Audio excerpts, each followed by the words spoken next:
first down. They hand off to Marlon Mack. Huge hole, 50-yard line. He's at the 40, still going near sideline. He's at the 10. He's at the 5, and he will score. Touchdown, Marlon Mack.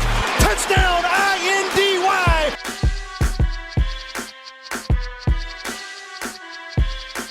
And again, it's picked up. It's Darius Leonard. Leonard with his second INT, and he's streaking down the near sideline. He's at the 40. He's at the 30. He's at the 20. He's going to go. A pick six for the Maniac. Horseshoe is back, baby.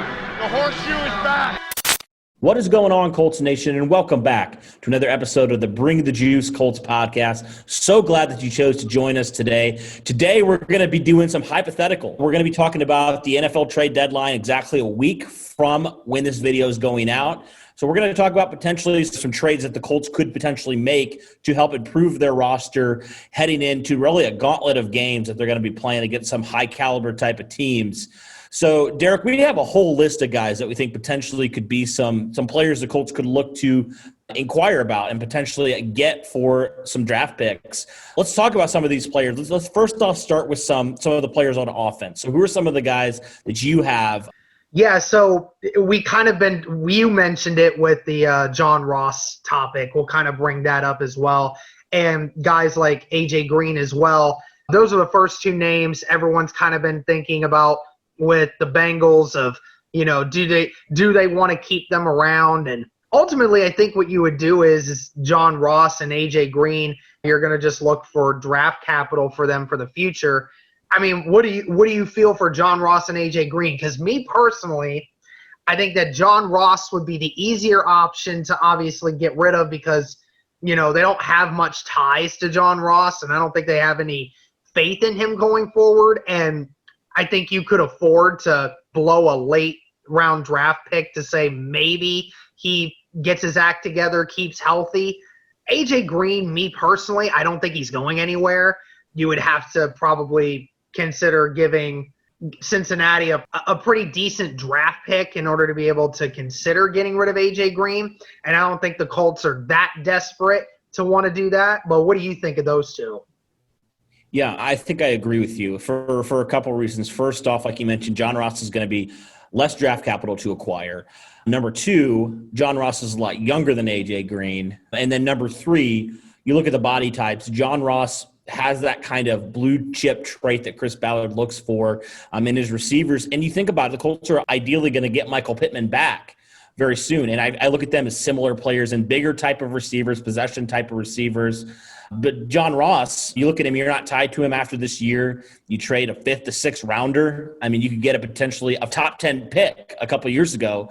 So for the talent that you're acquiring potentially, so I think for John Ross, that makes a lot more sense for me. You're not going to give up as much, like I mentioned. And also, he's just a different type of player that you don't really have on your offense. DeMichael Harris is the closest thing you have to that. He's an undrafted rookie. As good as he played that last week against the Bengals, ironically, I just feel like I'm of the belief if you're going to trade for either of these guys, I'd probably trade for Ross because not tied to him. He's also a different type of player, and he's not aging. He's 25 years old, so he's still got a lot of potential ahead of him. He can still grow a lot. He's still learning, right? This is the end of his first contract. So, and even if you do want to re-sign him, he's not going to command a lot of money, whereas A.J. Green's a known commodity in this league. You're going to have to give up a lot more draft capital. That's kind of my thoughts on why I'd probably prefer John Ross over A.J. Green. And A.J. Green looks like he's potentially lost a step too this season.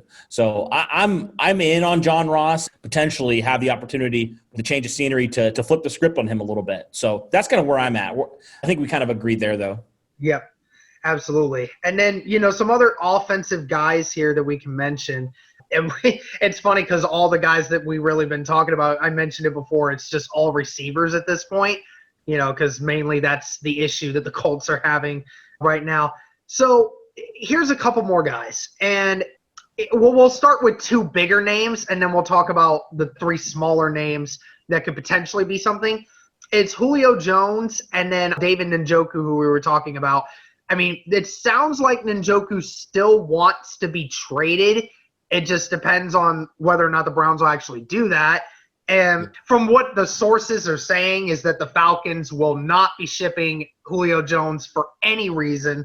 But this is the NFL, and the Falcons are really bad, and you could potentially get a couple draft picks out of Julio Jones, because Julio Jones is a top 5 wide receiver in the league, no question, when he's healthy. So, I mean, how realistic is it that the Colts could get Julio Jones? And is there any possible way that they go with Njoku? Because the Colts have had issues with tight end health this year. Njoku kind of is another one of those like Trey Burton kind of guys where he provides a better receiving option than a guy, say, like Jack Doyle. You and I both have kind of said in the live stream that we were kind of disgusted at Jack Doyle on that Cincy game week 6, even though he made that catch, that the mistakes he keeps making and because of his age. So what's the realistic expectation that the Colts could potentially get either one of these guys? Yeah, and I mean, you mentioned with Julio Jones. I mean, obviously I would choose Julio Jones over Njoku any day, but I think it's pretty low, quite honestly, if I'm being realistic, because you mentioned the Falcons really aren't looking to trade Julio Jones. And then just with the Colts, what the Colts have at tight end, they have 3 tight ends that you feel pretty decent about. You know, Mo Alley-Cox has shown that he can be a vertical threat as well. So I really think that obviously out of any of these guys, I would want to get Julio Jones, but it's gonna take a lot to acquire a player of his caliber. You know, a player that's been injured, a player that's 30 plus. I just don't think it's realistic, quite honestly. You already have a player that's over 30 plus. Why would you add another guy? As good as Julio Jones has been, the NFL's a what can you do for me type of league. So I don't think it's really realistic, quite honestly, if I'm really thinking about it from a Chris Ballard standpoint, just the amount of draft capital. I mean, gosh, the only time Chris Ballard's given up a high pick for a player was DeForest Buckner, who's 25, 26 years old. So for Julio Jones, and especially with receivers, the amount the Colts have invested in their draft capital, that's why I think John Ross out of any of these guys makes the most sense, because you're not trading away the farm for a wide receiver, right? And you've already drafted 2 guys back-to-back in the second round. So you have Marcus Johnson as well, who I thought performed really well, deserves more time. So I feel pretty decent about these receivers if you can get them back healthy and if you can just add another element like Ross. But as far as these 2 guys, probably the least realistic be Julio Jones. As great as that would be, like, gosh, that would change this wide receiver core. I just don't think it makes much sense from a Colts standpoint. Yeah, understandable. I mean, like you said, the draft capital you have to give up for a guy like that. And like you said, Chris Ballard's never been one of those guys to do that. I mean, like you said, this year he gave up a first-rounder for DeForest Buckner, and we thought that was all world. And I think you'd have to give up something relatively close to that to be able to get Julio Jones. And that just theoretically just doesn't make much sense for the Colts. You're not in that desperate need of a wide receiver. Let's talk about a couple more wide receivers here, and then we'll get into some other positions. And there's a couple guys that we mentioned, 2 Texans wide receivers, and Kenny Stills and Will Fuller. And also you mentioned Marvin Jones, his contract is about to be up. So, he's potentially on the move, a guy that the Lions could potentially deal with later, because obviously they got Kenny Golladay now. Kenny Golladay has emerged himself as the true number 1.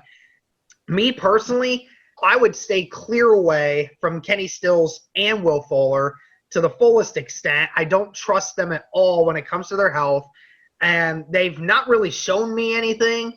I would definitely be okay with a later pick for a Marvin Jones, because Marvin Jones, to me, he has been, in my opinion, at the fault of a system that's not really gotten him as involved as I think he could be. He definitely has had some games where he definitely shows up and he pops off on the stat sheet, and I think he's worth a mid-round draft pick. To me, that definitely would make sense. So Marvin Jones, to me, definitely would be something that he's not going to blow anything crazy with money-wise, and he's not going to be amazing stat-wise, but another reliable, good wide receiver in Marvin Jones would definitely be nice. What do you think of guys like Kenny Stills, Marvin Jones, and Will Fuller? Probably Marvin Jones would be my choice, and maybe even his teammate now in New York, Golden Tate. I mean, former Notre Dame guy. He's always been such a solid receiver. And, the Giants, let's face it, they stink too. So maybe they're looking to ship off some of these. He's a veteran wide receiver. He's past 30. So one of those two guys for, a mid to late round pick, I would be okay with. Just more of a reliable receiver. Reliability's been kind of an issue this year from some of your receivers, whether that be injuries or just inconsistencies. So I would be okay. But yeah, like you said, those two other receivers, they've been injured more often than they have been on the field. So probably not. If I was choosing between those two, probably Will Fuller, because I think he has more potential than Kenny Stills at this point. But, yeah, I'd probably steer clear of both of those guys because the Texans are probably going to want some draft capital for them, and you just can't rely on them. We already have a problem with wide receivers and injuries. I'm not going there. Yeah, I know. That's the one thing that the Colts can just never shake is the wide receiver bug. We just can never get over that. I don't know what it is, but whatever. We'll have to see how that works later on down the road. Obviously, we're still dealing with it now. Two young wide receivers in Paris Campbell and Michael Pittman have had missed more time than they've actually spent on the field, which is very unfortunate. All right, before we get into the defensive linemen that you and I decided to potentially talk about, let's talk about the one other quarterback that I didn't mention in the video that's up on Monday. Dwayne Haskins is an interesting one. Colts fans have talked about Sam Darnold, and you heard some of the rumors about Matty Ice, but that's not going to happen. That's never going to happen. But here's another quarterback that was thrown under the bus, the development of the issue, and this is another guy that I think is still hungry and can still perform, and given the right system, given the opportunity to say, this is yours, we're going to work with you and give you the chance to go forward. What are your thoughts on here, Cody? I'll let you go first and see what you think when it comes to Dwayne Haskins. Should the Colts potentially do this, and what do you think we'd have to give up for him? Well, this is a very interesting one. See, I don't know if I would want – I get it. He's a talented player, and I do feel like Washington kind of just threw the towel in way too early on him. But I don't know. It just depends. It really depends for me on what Washington's going to ask for him because, former first-round pick. I know it's a new regime now and stuff like that, but I don't know. You know him a lot better than I do. I haven't watched, admittedly, a lot of Dwayne Haskins' film, but, you knew him from Ohio State. You thought he should have played another year and stayed at Ohio State. And maybe that's just something where he just needs to take time to mature and grow. And Frank Reich being a former quarterback, maybe he thinks he needs to take a shot on this guy. And maybe if he can get him for a later round pick, because, the bench here for Alex Smith, he's a third string quarterback at this point. So maybe it's worth taking a shot on him. A talented player, maybe you can see, let him develop, and maybe next year if Phillip Rivers doesn't re-sign, you let him and Jacob Eason battle it out. Maybe, and you don't have to give up that giant draft capital in order to go and get a quarterback. I don't know. That's tough because he's had so much ups and downs at this point in his career, but he still is a very young player. So it's hard for me to just give up on a player like that so early. So for me, it depends on the price. That's kind of where I'm at for Dwayne Haskins, but certainly a talented player in his own right. And I'd love to see him be in a system and a team that can actually support him and play to his strengths. Yeah, and that's, again, I know people will say it's Dwayne Haskins and that, he hasn't really done much with what he's been given. But what was he given? What was he given? Yes, it's his fault that he decided 1 year was enough at Ohio State. But come on, you're being told you could potentially be the first quarterback taken in the draft. You're a first-round draft pick. You're going to chase that dream because that's just there for you. You had single-handedly, at that moment in time, one of the best seasons that a Big Ten quarterback has ever had. He was on top of the world, man. He was second in Heisman voting. This guy was all world. He looked like he had everything in the bag ready to go for him. And then he gets drafted to a team that didn't want him. Well, the coach didn't want him. That coach at that time didn't want him. They didn't want to coach him. They didn't want to develop him. So that hindered him even more. And now I understand Ron Rivera is kind of in that win now mode, and that's kind of what hurt is that he's like, I don't want to have to wait a year or two for Dwayne Haskins to be where it's at now because I feel this team is good enough now that we can win now, which is funny because they're 2-5 now? That's ridiculous. It's ridiculous that they threw him under the bus, not only to throw him under the bus, but to make him the third string quarterback. He's not even on the sidelines anymore. It's ridiculous. It's stupid that, he was put into this situation, and obviously he's not there yet. He's not developed yet. He would be a work in progress if the Colts decided to go with him. But again, if you gave him the time, I know he wants to be a quarterback. I know he has the mental capacity to be a quarterback. I just think that he was put into a system that had nothing. He went into a system with a team that didn't want him. So it's like, how much better can he get? What can he really, really do? And especially with the development of it all. So I think for the price point of it, I actually think you could probably get him for cheap, to be completely honest with you. I know that he was the first round draft pick a couple years ago, but he's a third string quarterback now. You could get him for almost nothing. I don't think Ron Rivera has any faith in him at this point. I really don't. So it's like, we could give up a third round pick for him. I would be fine with a third, fourth round pick they might be willing to give him up for a third round pick at this point. He's their third string quarterback. He ain't playing for you anyway. So like that, I would love to have the option to go with Dwayne Haskins. I know that it's like, oh, why would you want a developmental piece? You already have a developmental piece in Jacob Eason, but Dwayne Haskins does have the experience. He doesn't have a lot of it, but he has some, and I know what he's mentally capable of. So that's just me. But let's go into some defensive linemen here, Cody. We got a couple of these guys, and I think this will round it out. The big one that I think everyone's been talking about, and we'll just kind of discuss this one real quick, Carlos Dunlap may have played his last game in Cincinnati this last week, was going on social media a bunch saying that he wanted to sell his house and that, he is not happy with what the circumstances are right now. It looks like he has completely lost all respect of his teammates. It looks like Dunlap is on his way out. What do you think here for the 31-year-old defensive end, Cody? Yeah, it's tricky. I mean, you mentioned he's 31, and like in terms of a player, yes, I'd want him. But like if he's doing stuff like that, I don't know. Like, and what are they gonna ask for him at this point? He's 31 years old. He's not getting any younger. Colts already have a 30-plus, year-old pass rusher. I don't know. And also, you're getting Teray back hopefully in a couple weeks here. You got Ben Banagoo. So I'm not sure if I would do that, quite honestly. I know some people have wanted him like really badly, and he's probably still a good player, but like, I don't know. I kind of just want to continue to develop these young guys at this point. And I don't even know what his contract is. It's probably not super cheap. So I don't know. Probably not. Yeah, probably would steer away from it. It just so many issues. I mean, it was different when Justin Houston was coming in because we still had no idea what the rest of the defensive line was going to look like, but we kind of have a better understanding of who the guys are now and how we want to develop them, so it just doesn't make much sense. All right, let's go two more guys here and two more defensive linemen. That is Quinn Williams of the New York Jets, former third pick in the draft a couple years ago, and Ryan Kerrigan of the Washington football team.